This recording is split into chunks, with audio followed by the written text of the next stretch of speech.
as nice as the story we knew of sugar and spice. But a rainbow's easy once you get to know it, with the help of the magic of the Pegasus 3 Bosh.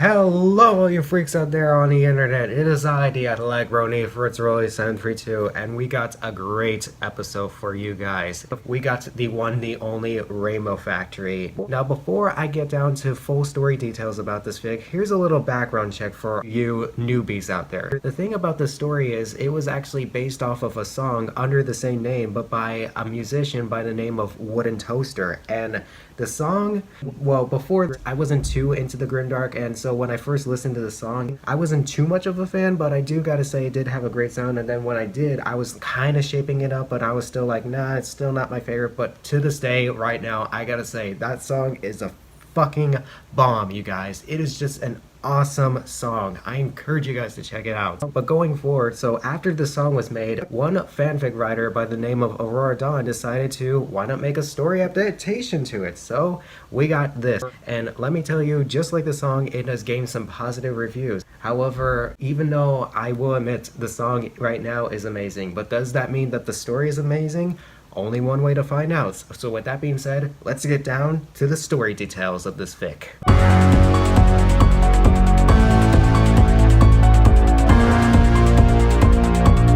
So the story begins with this awesome preview. We start to learn what goes on in the weather factory and which parts of the factory are known to ponies in Equestria and which parts of the factory are not known for ponies in Equestria. And of course, the parts that are unknown to ponies in Equestria are the ones where how the rainbows are made and what truly makes the rainbows and stuff. And in this story, we're about to find out. So after reading that awesome preview, we head down to the real beginning of the story with two of our protagonists, Equestria's favorite chicken pony, Cutie Mark Crusader Pegasus, Scootaloo, and her best pony friend, Orion, as they prepare for themselves for the flight test. But before they await their turns, all of a sudden, a yellow and green Pegasus got injured during the flight test. She broke both of her wings during mid-flight, and even though she fell several feet, she luckily managed to land on a cloud just below for the students to see, and she is suffering so much pain, and it is just gruesome. Ugh.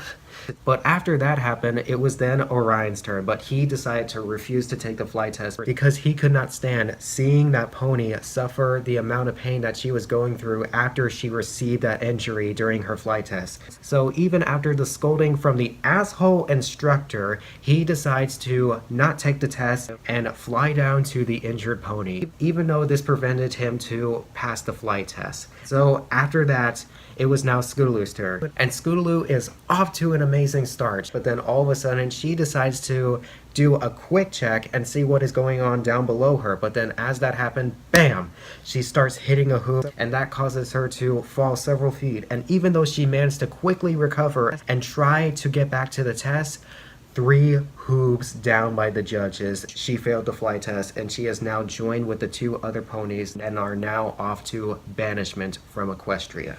So they start trotting to the carriage, which is pulled by another asshole character, and we start to learn that the Pegasus that got injured during the flight is named Aurora. And in case you guys are wondering, yes, that Aurora that I mentioned before who wrote the story, she put her OC as a cameo for the story, which I'm not gonna lie, I mean, really? Attention seeker much? Really? Come on, Aurora, you're better than that. But going forward, they start to be in the carriage for hours and hours and hours, and so they start talking to each other about, you know, where are they going to be banished to? And so Scootaloo starts to mention, well, I mean, my friend Fluttershy, she failed her flight test and she's actually doing well in Equestria. And so as this is happening, all of a sudden the bitch that is carrying the carriage starts scolding them to death. So Scootaloo rebels back and is like, shut the hell up, you can't talk to us like that. And so he starts punching her in the face at Scootaloo and says, hey, I can say whatever the hell I want. And so continues the journey to banishment with this asshole. So after some long talk and some long hours of riding into the carriage, they are now reaching to their final destination, which is The weather factory that is just around the corner to Cloudsdale? Wait, that doesn't make any sense. How are we at the weather factory when we have been in this carriage for hours? It doesn't make any sense. Something's not right. So after the carriage stops, our three protagonists are now entered into the factory and are guided through by three soldiers. One of them is said in the story has rose eyes, which you may think, wait, why do we even care about what color the eyes to one of the soldiers are? It doesn't make any sense. Again, I don't know what the heck this story has in store for us, but okay. And then so after they are guided through the soldiers, they are now guided through the factory by a guy by the name of Dr. Atmosphere. And just like the instructor and the carriage pony, this guy is also an asshole. Like seriously, anybody who is not a protagonist or a victim in the story is automatically an asshole. However, as for this guy, he's actually more likable because he actually provides us with some comic relief. Even though it is a bit more evil and cynical in a type of way, but whatever. Hey, it's some comic relief. And for example, come on, keep up before some more encouragement is supplied. So after this journey through the factory, Scootaloo starts to notice some strange things throughout the factory. The fact that the machines are running properly, but at the same time look like they're out of shape. Like, what? How does that even work? And so they are now entering into a room. Dr. Atmosphere leaves them behind and says, "So long, little fillies, and enjoy the rest of your pitiful lives." After that, our protagonists are now joined by another group of failure Pegasi as well into the factory. And then, all of a sudden, we hear the announcements. "Fillies and gentlegoats, you may be wondering where you are and why you are here. Now, even though you guys have failed your flight test, that does not mean that you are useless and helpless than you think. In fact, you are actually going to provide us with some help throughout all of Equestria. You're here to make rainbows." Then, as the announcer is going on, a pink pony who failed her flight test starts to interject, and it's like, "Who are you people?" Which, that's another deduction right there, because you can't use people terms in a pony fic. Anyways, and then she continues, "Why would Celestia, or even Luna for that matter, would do such a thing like this? Why would they even allow such things like this?" So another pony steps up to the announcer table and starts giving the brief introduction to how the rainbows are made, and that they are made from spectra. And the thing is, you cannot physically remove spectra. It has to come from a source. And so it turns out that source is live ponies. So anybody who fails the flight test all of a sudden gets sacrificed and gets turned into a rainbow. And we start to get the biggest reveal that the pony that is running the factory is Rainbow Dash. For Scootaloo, her response was absolutely heartbroken and just completely shocked. She's like, "No, this can't be right. Maybe an evil twin or something? I mean, this cannot be. This just cannot be." And so Rainbow Dash just continues and starts evilly crackling at all the failures. And so Scootaloo just couldn't take it anymore. So she starts to speak out and goes, "I thought you loved me." So that caught Rainbow Dash's attention, and she's like, "Huh? I thought you loved me. You were the only family that I ever had. You treated me like a big sister. You taught me everything you know. And you're just gonna leave me here to die after everything we've been through? I tried so hard. I tried so hard for you."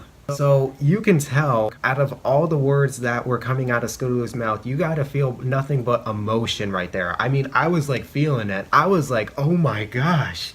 I mean, there's no way Rainbow Dash is gonna like hate on that, right? I mean, she's gotta feel somewhat sorry of her. I mean, come on, just please. But instead, in response, Rainbow Dash had no emotion for Scootaloo and no care. Instead, she had the exact opposite. Instead, her response to Scootaloo was more with anger and apathy. "I did love you! I taught you everything you know for that test. It was supposed to be easy for you, but instead you failed. You're not only a failure to yourself or to Cloudsdale, you're a failure to me. And there's nothing you can do about that. You're not only dead to Cloudsdale, you're dead to me. Soldiers, get the brown one!" And so the soldiers caught Orion and start chaining him up, and he is trapped. He suddenly looks at Scootaloo and they exchange their final words. He's like, "I'm sorry, Scootaloo. I love you. Goodbye." And Scootaloo's like, "Goodbye, Orion. I love you too." And all of a sudden, the death of Orion begins. His ribs are now broken, as well as every part of his body because of all the chains and stuff. And he is risen above the machine, and so the remains of Orion start going down the machine and grinding him up into the browns and reds of Spectra. And Scootaloo's reaction to this makes her all lightheaded, and she starts to pass out, fainting on the ground. After a few moments, she is now waken up by her now and only friend Aurora. They are joined by other Pegasi in the factory as well, all the other victims. They hatch up a plan. Clear, fly, fall, complete. Just like the flight test. They all agree. And so, 1, 2, 3! They start flying all over the place, catching all the soldiers off guard. So Aurora and Scootaloo are now heading their way and finding the door that is opened, as all the other ones are locked. And so they start finding the one that is right by the scaffolding. At first it is locked, but that doesn't matter because they tried bucking and bucking and bucking so hard to finally get it budged open. So after Scootaloo and Aurora open the door, we suddenly realize that Aurora isn't able to fly because she's not fully healed. So afterwards, Scootaloo and Aurora say their final goodbyes, and let me tell you, oh my gosh, this part is really sad to read, because Scootaloo says, "I hardly knew you, Aurora, and I'm sorry we had to meet each other like this and part like this." And Aurora, oh my gosh, her response, she says, "Any meeting of a friend is a welcome meeting," and I'm like, oh my god, seriously. And so they said their final goodbyes, and all of a sudden, a couple moments after Scootaloo takes a one last look of her, Aurora turns back and sees Rainbow Dash standing face to face with her. And so Rainbow Dash evilly crackles with laughter and is like, "You really think you're gonna stop me with all my awesome power?" And after that, we get the best quote in any MLP Grimdark fanfic that I've ever read. Aurora's response can actually serve as a motivation to anyone who is struggling out there in the world and is like going through all obstacles and evils in their life. And what Aurora said in this story is, "Love can overcome all types of evils in this world." And I'm like, oh my gosh.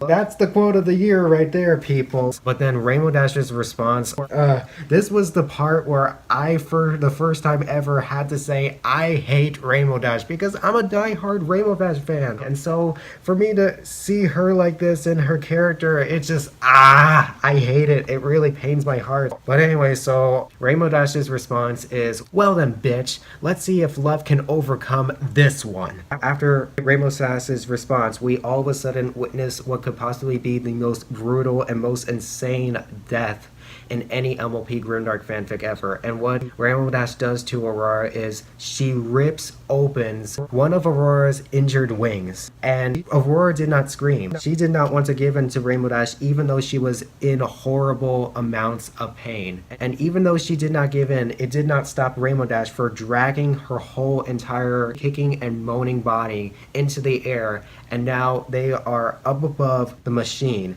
And so with all of her might and strength, Rainbow Dash rips open the other wing to the now convulsing Pegasus, causing her to fall several feet in the air from Rainbow Dash's bloody, evil hooves to now the grinder of the Rainbow Factory, and she lands head fucking first.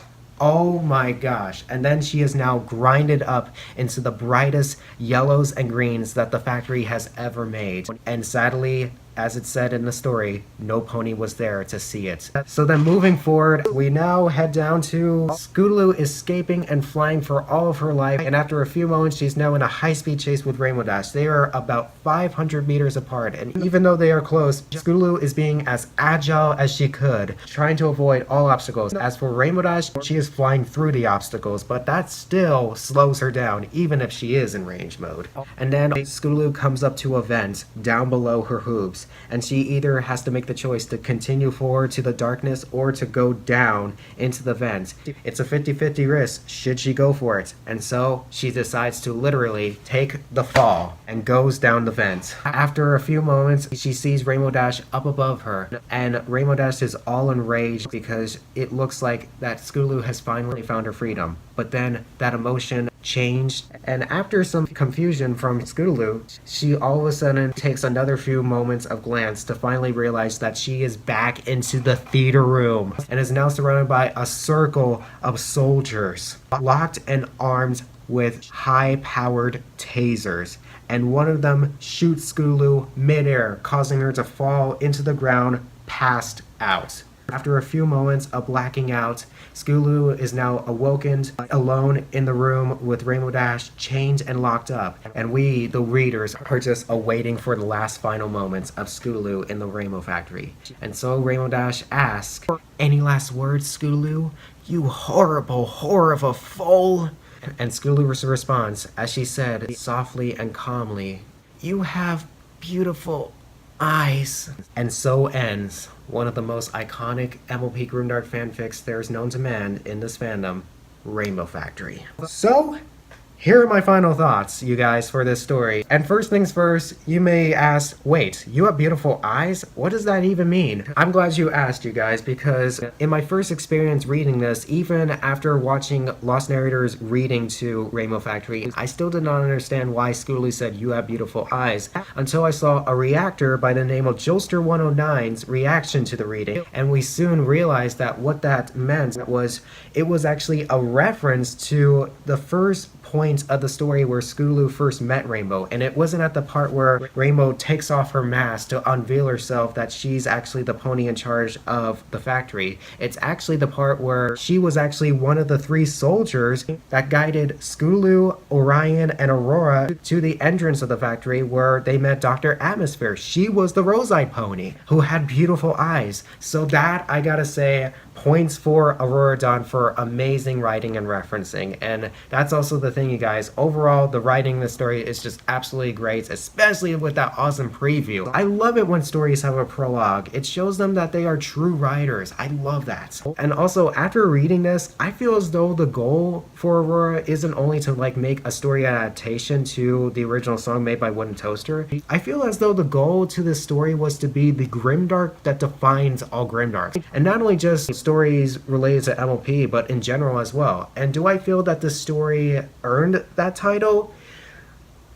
In MLP wise, yes, but in general, no, because there's still some more memorable stories out there that are made originally, like Slenderman and Jet the Killer and stuff, and it's kind of hard to top those. But I gotta say, MLP wise, I feel it totally deserves the title, because not only just the story, but the setting and its characters, they truly define a grimdark. Like, when you think of protagonists in a grimdark, you think of the most innocent and just the most pure good of all characters who you feel don't deserve to die. As for the antagonists, they're complete assholes that don't even give a shit about life except themselves and its true selfishness, but at the same time, that's just how antagonists are when it comes to a grimdark. This leads me now to my negative thoughts to the story, you guys, and those are the characters. Let me tell you, I mean, I understand that you gotta make the antagonist more pure evil and stuff, but you can't make them complete assholes or else people aren't going to like them. There's actually antagonists in stories that I've met where I actually did like the antagonist, like frickin'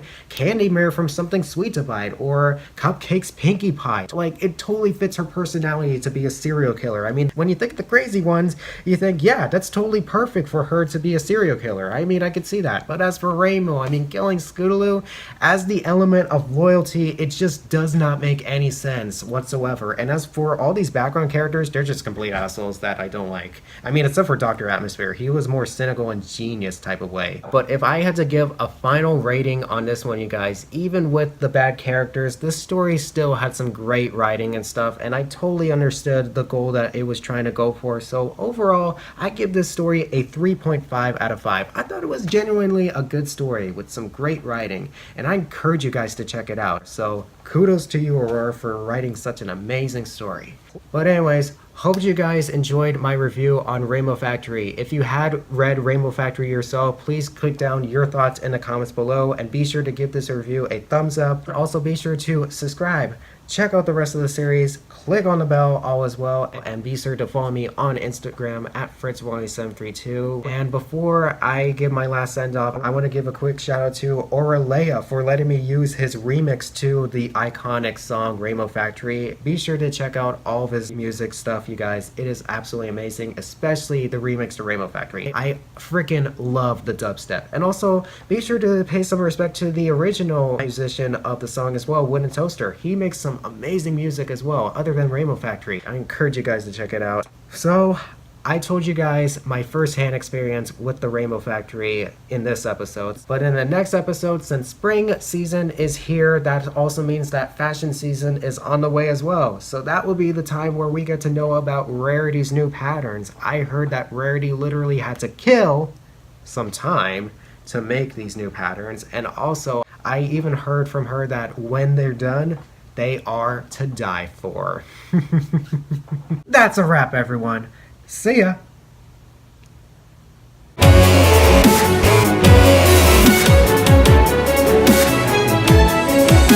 the Rainbow Factory, where your fears and hearts come true.